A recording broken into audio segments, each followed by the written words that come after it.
big focus is on the big story emanating from Prime Minister Narendra Modi's phone call with the Crown Prince of Saudi Arabia. Remember, it comes as the war in Gaza rages on. Drone and missile strikes as well are disrupting maritime traffic in the Red Sea. Prime Minister Modi speaking with the Saudi Arabia Crown Prince Mohammed bin Salman.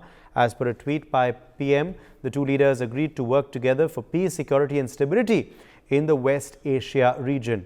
Now remember, all of this comes after the merchant vessel MV Chem Pluto with 21 Indian crew members on board was struck by a drone about 270 nautical miles from Porbandar last Saturday. After this, the Indian Navy and the Coast Guard had deployed a number of assets to provide assistance to the ship. A Gabon-flagged commercial crude oil tanker with 25 Indian crew members had also come under attack in the southern Red Sea. All said and done, these attacks are only alarming considering the security of the country, but it also triggered a downfall in the economy. $80 billion worth of cargoes have been diverted. Freight costs have also jumped from $2,000 to $5,000. Remember, the price of Indian rice export has also jumped from 15 to 20%. Companies like IKEA, Volvo, BASF, Whirlpool have also taken a hit now. The big question, of course, is how will India fight this sea war with the Houthis? The security is on the line, the economy also on the line as well. Joining us at this point is Captain Shyam Kumar, Indian Navy warship captain. We also have Adit Kothari, foreign affairs expert, joining us live. PKD Nambiar, political analyst, is live with us on the broadcast as well. Gautam Mukherjee, senior journalist, joins us live. We also have Joyita Basu, editor of the Sunday Guardian, joining us on the discussion as well. Captain Shyam Kumar, let me begin with you first. What do you make of this phone call that has taken place between PM Modi and MBS? Thank you, Uday. This phone call is a constant diplomatic endeavor which happens between the two sovereign states. And as the world looks at India as one of the big brother and a player in many affairs of the world today, recently in September, and then when G20, when the Saudi Arabian prince had arrived here and they had a bilateral talks. We also had the European corridor setting up and prosperity going on between the two countries. New era of Middle East, whether it is Qatar, UAE, or it is Saudi Arabia, or for that matter, Israel or other nations which are there in that area. We have been bringing up Greece, Turkey. Prime ministers have been going around, all these places in Middle East areas and Western Asian countries, a tip of it, up to Turkey, in the Mediterranean, in the Red Sea areas. And we have been trying to have a good relation with them. So obviously Saudi Arabia and Iran connections have opened up. Three major parts, Turkey, Iran and Saudi Arabia in Middle East. They all needs their kind of big brother role in that area. And we have a good relation with all three of them. So with this, obviously Indian Prime Minister having seen these attacks happening in Arabian Sea, in Red Sea area, and affecting the mercantile import-export and affecting the India's economy, it is the correct and right time for him to talk to the people who can affect. And remember, there is a trust between Yemen and Saudi Arabia right now. And therefore, the Saudi Arabians are not in a mood to push the Houthi actually. But Iran, which is the country who is doing this. Now, there is another angle to it. Iran and Saudi Arabia has got good relations now. So this complexity is happening. And therefore, Saudi Arabia is in the right place between the Iran and the Houthi to have a clear view, and maybe they are able to influence the whole situation. So I think this is a good maneuver, good diplomatic channel maneuver.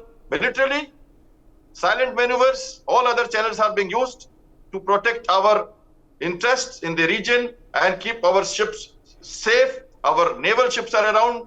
So I'm saying, so on and so forth, things are going on to keep the things under control. Right. Adit Kothari, let me get you in here on what you believe was top of the mind of the two leaders when they held this phone conversation. What do you believe was discussed? We have seen a brief statement, of course, put out on the social media platform X, but what do you believe was on the agenda of this conversation, Adit? I think it was predominantly to do with security and the supplies of crude. I mean, we've already seen the oil markets today.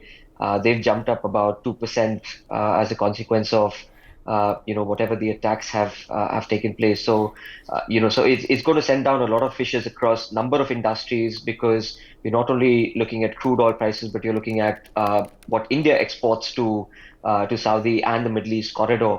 All in all, it's security concerns which have to be beefed up. The Indian Navy has already beefed up their side of the security. US is expected to come up with more sort of their naval ships trying to.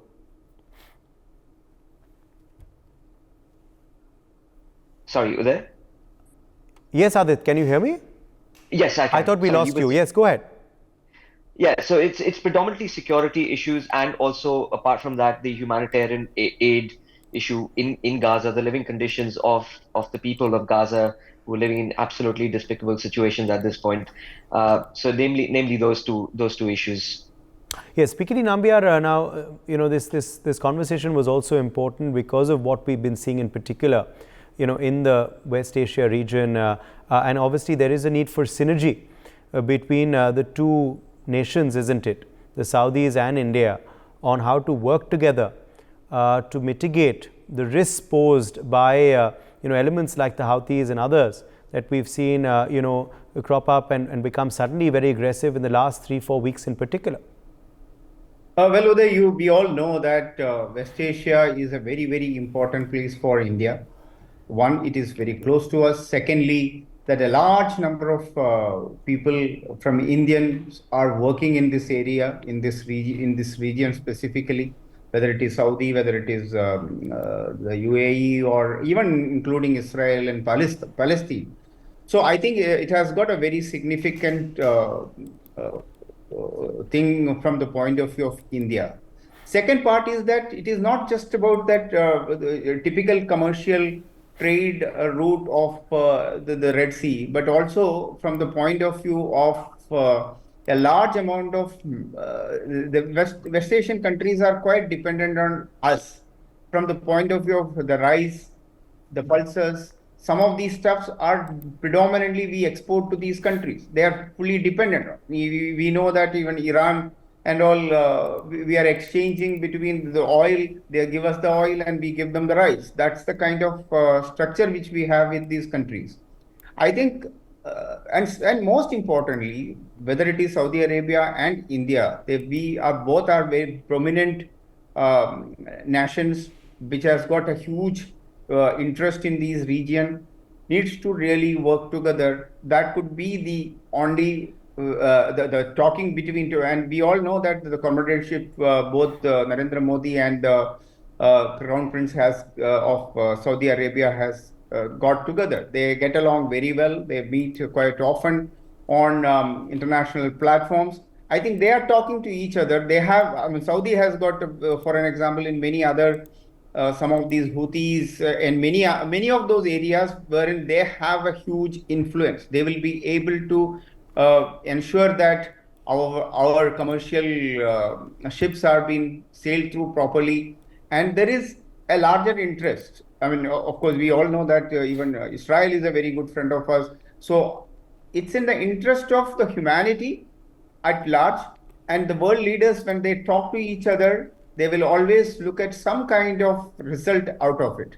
So we all know that any kind of a war, whether it is in the Middle East or in the Russia-Ukraine war, all these wars throw a lot of challenges to the humanity. So I would not say that it is between not for just two countries, but it's the humanity as a whole.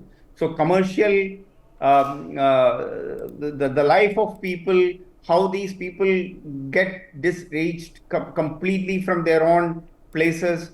So I think talking to each other is a very good step, and I'm sure that this will give some result. And in fact, if you really look at it, yesterday, our Defense Minister Rajnath Singh ji has said that whomsoever is attacking our ships or our merchandise, will ensure that we will go to the deep into the sea to find them out and get them into the attack them, or otherwise we'll take the strongest action possible. So I think from the point of view of India, we are showing our muscle, and we are telling them that don't get us into this trap of the existing war which is happening, and we are here to solve the problem, not to engage it further. Yes, Gautam Mukherjee, at the end of the day, how important is this synergy going to be going forward, and where do you believe relations are headed onwards and henceforth between India and Saudi Arabia? Where do things stand currently? Well, the security relationship as well as the economic political relationship has improved dramatically. Saudi Arabia is one of the few countries that extradite Indian wanted criminals quite regularly. UAE is another. But I thought the purpose of the call between Mr. Modi and MBS was mainly because the Saudis are very familiar with the Houthis. They've been battling them for a long time. And I would imagine that India, the US, Israel, as well as the Saudis would realize that they are a very good staging post to stop the Houthis in their tracks. Iran is not going to help. Iran is backing the Houthis. So it has to be the Saudis, and of course with the US and Indian navies and air forces involved as well. It is dangerous to allow the Red Sea to become, yet another sort of broken link in the chain of shipping. There are reports that several shipping lines are rerouting, but rerouting is costing them more than double what it would if they carried on through the Red Sea. But the Houthis are aware of this, and the Houthis are doing their best to disrupt in the name of Israel or attacking Israel. They're attacking shipping from all sorts of nations.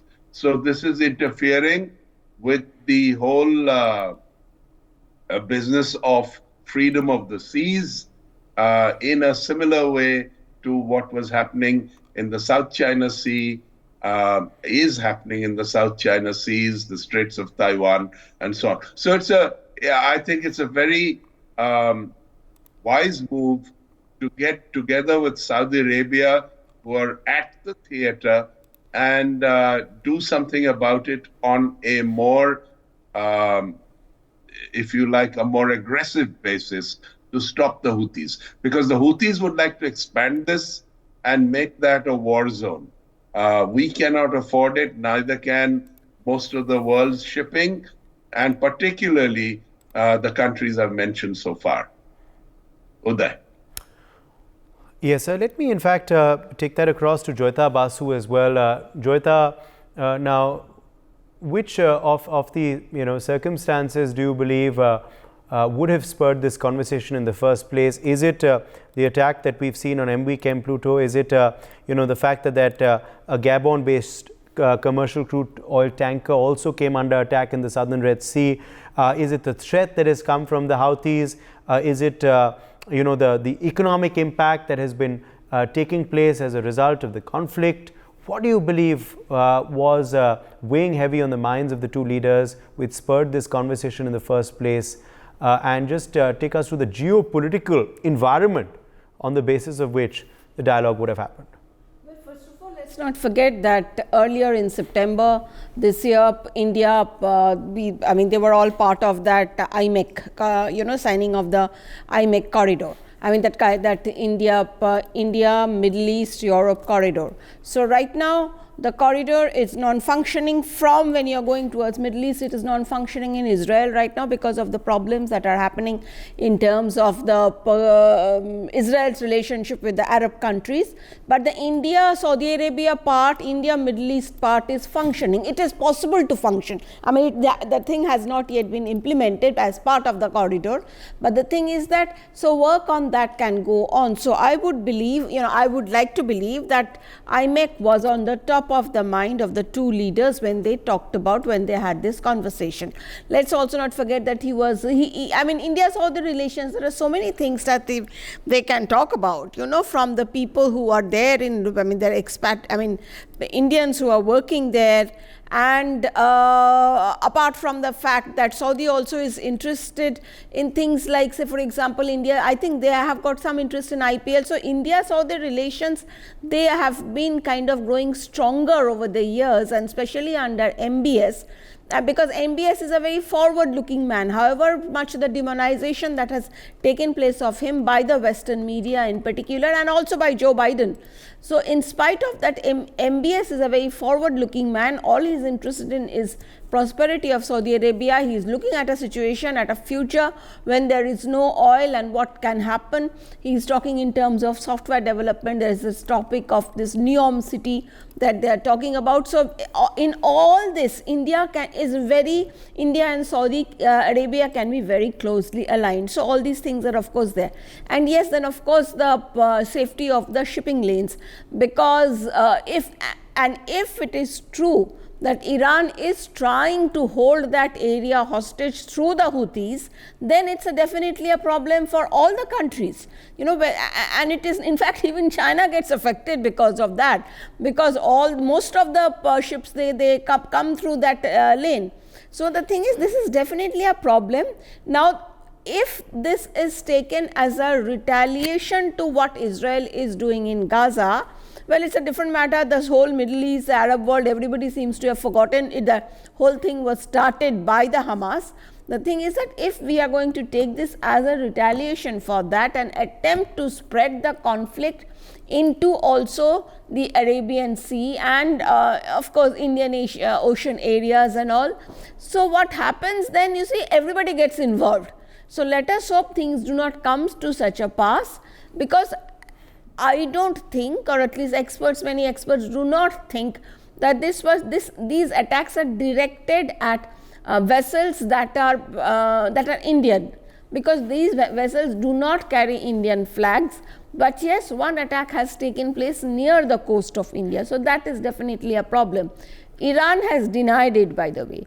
Lest we forget, the thing, Iran is denying it. So there are conspiracy theorists who are saying all sorts of things. But it seems all the missiles, I think today only there was a news item that is saying all the missiles, Indian Navy is looking into it, and the drone, everything that has been directed at the ships, and particularly this ship near the Indian coast, they have all Iranian markings.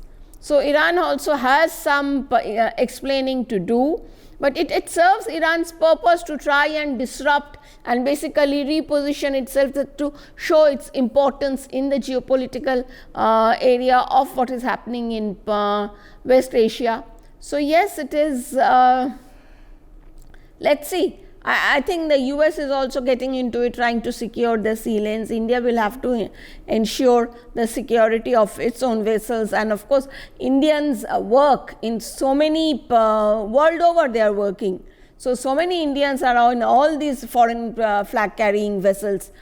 So right now, let's see, until and unless this Houthi nonsense is curtailed and curbed, I think there will be some trouble ahead for a few months. What should be our strategy to curtail and counter this in detail, Captain Shyam Kumar?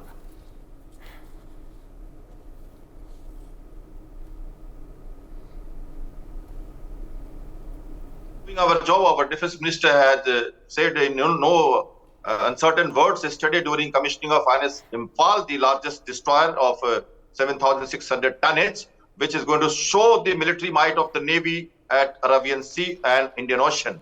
So 3 destroyers deployed, P-8 surveillance aircraft, long-range maritime surveillance aircraft, keeping a vigil to update on the maritime domain awareness of every shipping, fishing, any activity which is happening in our area. Sea Dragon, our drone systems, our helicopters, even our submarines on station at different patrolling areas, they are credible deterrents for this. But having said that, asymmetric threat of drones, it is very difficult to protect each and every merchant ship which is helpless. Therefore, escorting war kind of convoy is very, very difficult. Therefore, we need diplomatic channels. Something must prevail that Houthis must not do this. They are drawing the attention of the world in name of placing war in support of Hamas. Iran is supporting them. But Saudi Arabia, Qatar, which have a good UAE, which has a presence in the Socotra Island, Indian context also comes into play. So all this must be done. Some silent work, undercover work also needs to be progressed. And we need to definitely show a good vigil at sea. Coast Guard, Indian Navy, merchant shipping, maritime license sale at Gurgaon in Delhi, which has a 40 naval maritime intelligence officers who are sharing their intelligence and support systems to keep a track of all this happening. UK MTO, the UE broadcast, which is giving a good job. Very, very surprising. Chinese Navy, there is a mock-up, there is a mock going on against the Chinese ship on 3rd November. They did not respond to the distress call, although from day one, 15 years, they have been in presence in that area in Somalian area against anti-piracy, and they have been posting about it. But the American ships have reported that they have not responded to a distress call of a merchant ship on 3rd November. And the Task Force 141 was playing basketball in month of October while getting relieved by Task Force 143, which was in the Djibouti. So Chinese are not bothering for all this, although they say that they are patrolling. They must also respond. Spain, Italy, France, probably they have said that they don't want to work under the US command, the Operation Prosperity Guardian. All this must be resolved. They all must come together and get areas marketed, have their presence in that area, carry out patrol, provide a clear barrage and barrier against for the air defense, against the drones for these merchant shippings, and bring confidence in the maritime operation all over the world. The choke points, Bab al-Mandeb, is important, and it must be secured by naval mights of the world navies. Uday, over to you. Now, obviously, this is concerning for India, Adit Kothari, but do you believe that the situation would be concerning for the Saudis as well? What has been developing over the last 1 month in particular? Sorry, Uday, I lost you there for a moment, so if you don't mind just repeating the question. Would it be concerning for the Saudis as well? Would it be as concerning? It's of course very concerning for India. What has arisen in the last 3 to 4 weeks in particular? Definitely. I mean, the fact of the matter is that it's just not Saudi or the Indians who are concerned about this, but this is a concern for world over. I mean, shipping lines, insurance companies, traders. It's a collective. It's in the collective interest of everybody that this issue be mitigated. And in order to mitigate this issue, you need the right stakeholders to come up front. So you need the United Nations to come forward. The UN Security Council needs to come forward and impose some sort of an embargo on the Houthis and ensure that they do not get the kind of arms that they are actually getting at this point. In addition, the United States, the Saudi, the Israelis, and the Indians need to create more pressure on the Iranians to ensure that the Iranian spy ships are not hovering anywhere around those Red Sea corridors. I don't know if 2021, I think it was, when the Israelis actually mitigated one such risk where they actually had mines spread out, and one of the Iranian spy ships actually got damaged because of that. So it needs to be a collective effort that needs to be raked up by all people, all stakeholders who are currently impacted by this issue. Uday. All right, let me leave the last word then to Pikari Nambiar, and then I have to take a break. Well, I'll tell you, Uday, the West Asian issues are very, very complex. It has got religion in it, whether it is the Israel or the other countries. Even within the Muslim community, whether Iran is a Shia country or the other people are Sunni countries. So there is so much of, it's a chaos kind of a situation. And of course, we all know that the Syria conflict and other conflict which was infused by either Soviet Union, then the Soviet Union to the Russia, or for that matter to the US. So I think, but India's, from the point of view of India, we have got a large stake in this particular region. Our energy supplies predominantly comes from this region. Our pulses and as well as the rice and many other things which we export, even including the vegetables. There is a large number of workforce, which even Saudi alone we have about, it is said in Keralites, there are more than 35 lakh Keralites works in Saudi Arabia. So you can imagine that it's more of like 5 million people or approximately works in Saudi Arabia alone. So there is a power tussle. Who is strong? Iran wanted to have its supremacy. Of course, the Saudi is the Muslim world's custodian in a way. So they have wanted to have their supremacy. And in between, Houthis and these kind of terror, Hamas kind of terror elements comes up, which is supported by either one side or the other side.